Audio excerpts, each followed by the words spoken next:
오늘 우리가 살펴볼 민수기 5장은요. 당시 이스라엘 공동체가 가나안 땅을 향해 나아가기 위해서 다시 재정비하는 그런 시기였습니다.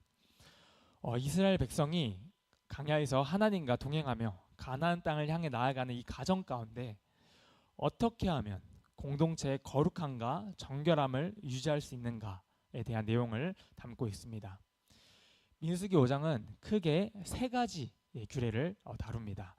먼저 1절에서 4절까지는 부정한 자들을 진영 밖에 격리해야 된다는 말씀입니다.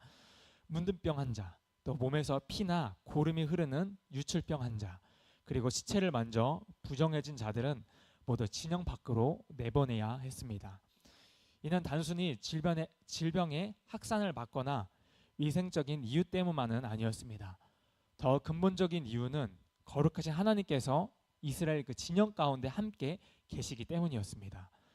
그 진영은 어떠한 부족함도 없이 거룩하고 정결하게 유지되어야만 했습니다.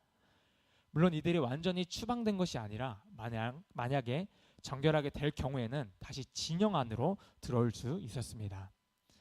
두 번째로 5절에서 10절까지는 물질적인 죄와 배상에 대한 규례입니다.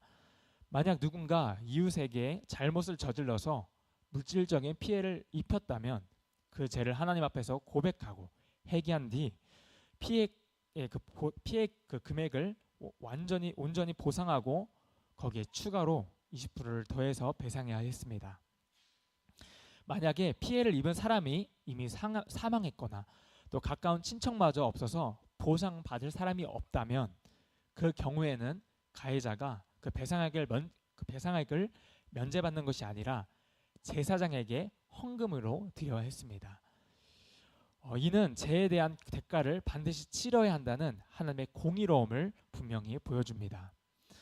이는 보상받을 사람이 없더라도 제 책임은 결코 사라지지 않고 하나님 앞에서 정산되어야 함을 강조합니다.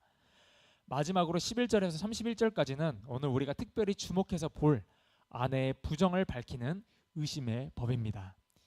이 의심의 법은 남편이 아내 외도가 의심되었을 때 하는 절차입니다. 단순히 가정 안에서 싸움으로 해결하라는 것이 아니라 제사장 앞으로 나아가서 공식적인 절차를 밟도록 했습니다. 남편은 보리가루 10분의 1 에바를 예물로 가져가고 제사장은 거룩한 물에 성막 바닥의 흙 먼지를 섞어서 저주의 쓰디쓴 물을 만듭니다. 그리고 아내는 머리를 풀어헤치고 이불 앞에서 저주의 맹세를 하고 물을 마셔야 했습니다. 그리고 그 물을 마시고 나서는 이런 반응이 나타났습니다. 보면 19절과 22절 말씀 우리 다시 한번 읽도록 하겠습니다.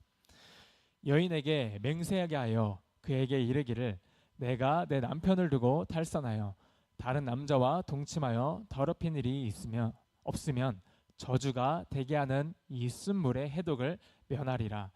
그러나 내가 내 남편을 두고 탈선하여 몸을 더럽혀서 내 남편 아닌 사람과 동침하였으면 제사장이 그 여인에게 저주의 맹세를 하게 하고 그 여인에게 말할지니라.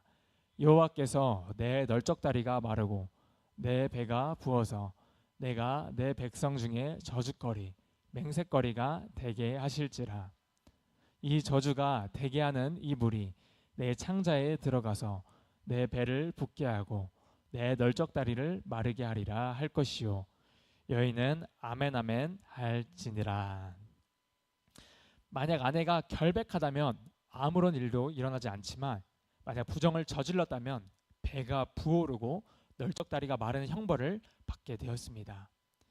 그런데 여기서 의문이 드는 것은 왜 의심의 법은 여성만을 대상으로 하냐는 것입니다. 왜 남편의 간음은 다르지 않고 왜 아내만을 대상으로 하는가? 이것만 놓고 보면 남녀차별, 성차별처럼 보입니다.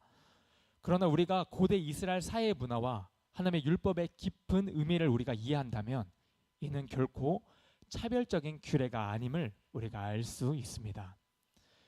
다시 고대 근동 사회와 그리고 그때 당시 이스라엘은 명백히 부의 중심 사회였습니다.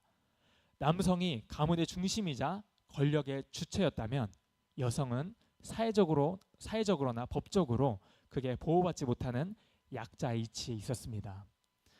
그러다 보니 자연스럽게 남성이 여성보다 법적으로나 경제적인 우위를 가지게 되었고, 그리고 이혼 결정권도 주로 남성의 의사에 따라 결정되기도 했습니다.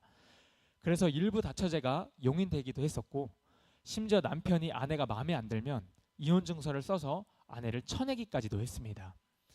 예를 들어 임신을 하지 못하는 아내가 있거나 불임이거나 심지어 남편의 기분을 상하게 했다는 그 이유만으로도 아내를 쉽게 버리는 일이 많았다고 합니다. 이처럼 예수님 시대에 이르러서도 이혼 관련법이 남성들의 편의에 따라 악용되는 사례가 많았다는 것을 우리가 복음서를 통해서도 알 수 있습니다. 그래서 예수님께서는 아내를 삼고 쉽게 버리는 자들을 향해 이렇게 비판하셨죠. 마태복음 19장 7절에서 9절 말씀 우리 함께 읽도록 하겠습니다. 여짜오되 그러면 어찌하여 모세는 이혼 증서를 주어서 버리라 명하였나이까? 예수께서 이르시되 모세가 너희 마음의 완악함 때문에 아내 버림을 허락하였거니와 본래는 그렇지 아니하니라.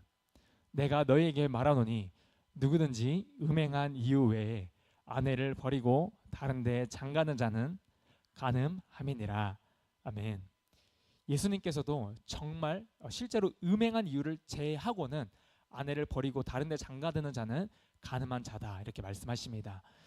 이처럼 그때 당시 아내들, 여인들은요, 한번 그렇게 쫓겨나게 되면 사회적으로나 또 경제적으로 설 것을 잃고 큰 고통을 겪어야만 했습니다.